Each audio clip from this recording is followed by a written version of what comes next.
Review time, Pop. And if you believe in Sandy Hook, you have zero credibility to weigh in on any other shooting. You have zero credibility to say something on this video.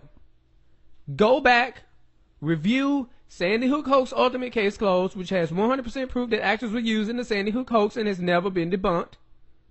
Debunk it, then come back and we can talk. But as for now, you don't have the right to call anybody lunatic fringe. You are the lunatic fringe for believing that crap. Now, y'all gotta understand, all these people here ain't your friend. And this ain't on some old paranoid stuff. It's just what it is. Everybody online, everybody you even meet, is not your friend concerning this movement. This is why I say no one man is the movement, therefore no one man can stop the movement. People are individuals. Whatever the individual brings, whatever the individual does is on the individual. What they need is they need groups so they can group you in, and then they can plop that mental health, plop that mental illness category on you, so then they can say, oh, okay, these type of people we have to watch out for them. These type of people we have to take the guns from them. No. Like they doing now. You get one type of person. Soon as the conspiracy theories come out, oh, they coming at us all the way from one shooting. This ain't what this video is about. This is about the infiltration. You got these jokers, and I see it way clearer than I used to see it. When I first woke up, I was like, what's going on here? I didn't really look into it because I was trying to figure out what was going on the wider scale. Well, then when you start to wake up, you start to see the little details, and I see there are little groups on here that try to parade around like they got the information, and they try to bully you into saying the stupid stuff. So then they can later on discredit you. Yeah, they spend their time posting other people's videos up just to get the credibility. And then when you start trusting them, they throw out the dumb stuff. And then people fall for it. Or they do the little thing if they don't make videos. They act like they're your friend. They give you the information. Sometimes they even give you good information. They compliment you. Oh, you're just so wonderful. You're the greatest. Next thing you know, here I have some information for you. You end up looking at the information, and you might even get to the point of posting the information. Next thing you know, you find out, oh, wait a minute, this was not good. It was a setup. They did that on purpose to discredit you. This is a sick game. They don't play by the rules, or they make up the rules. Check this out. And we are waiting for a press conference on these two alleged cop killers.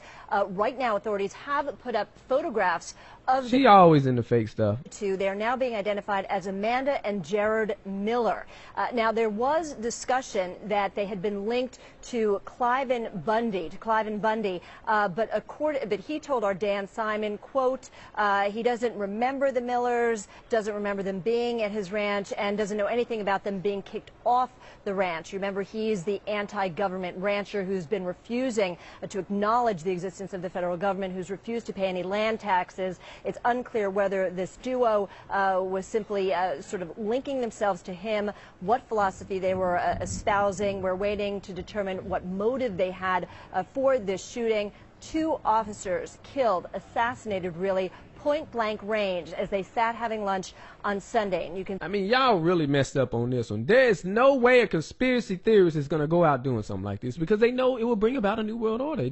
See, some of the sheriffs are coming out for this press conference that we expect to happen any moment. I want to turn to Lou Palumbo, who's with us now, and talk about these groups that you hear that? They could potentially be a part of. And as soon as they step up to the podium, I'm going to cut you off there, Lou. But when you talk about the different groups that they might be associated with, these anti-government groups, possible militia, how do we identify whether in fact they're part of something larger or they were simply operating independently?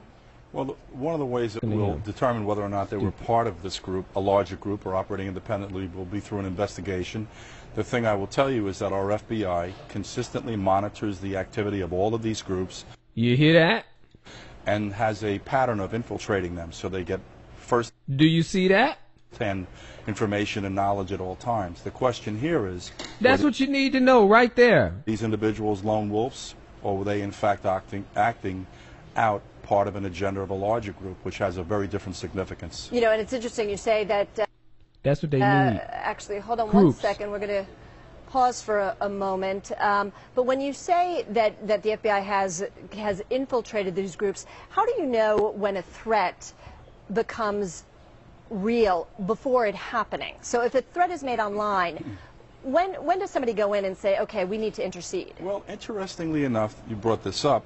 Apparently, it's been reported that the neighbors have had dialogue or exchange with these two individuals where they indicated they were going to shoot police officers, and for whatever reason, they were a little bit remiss in notifying the authorities that this was something they were considering. You see They that? didn't take them serious, so to speak. So the neighbors didn't take them seriously, guys. So now when you hear somebody saying something, you better take it serious and tell the cops. Okay, now we're going to pause. We're going to listen to the police update No, here. we're not. It's all fake.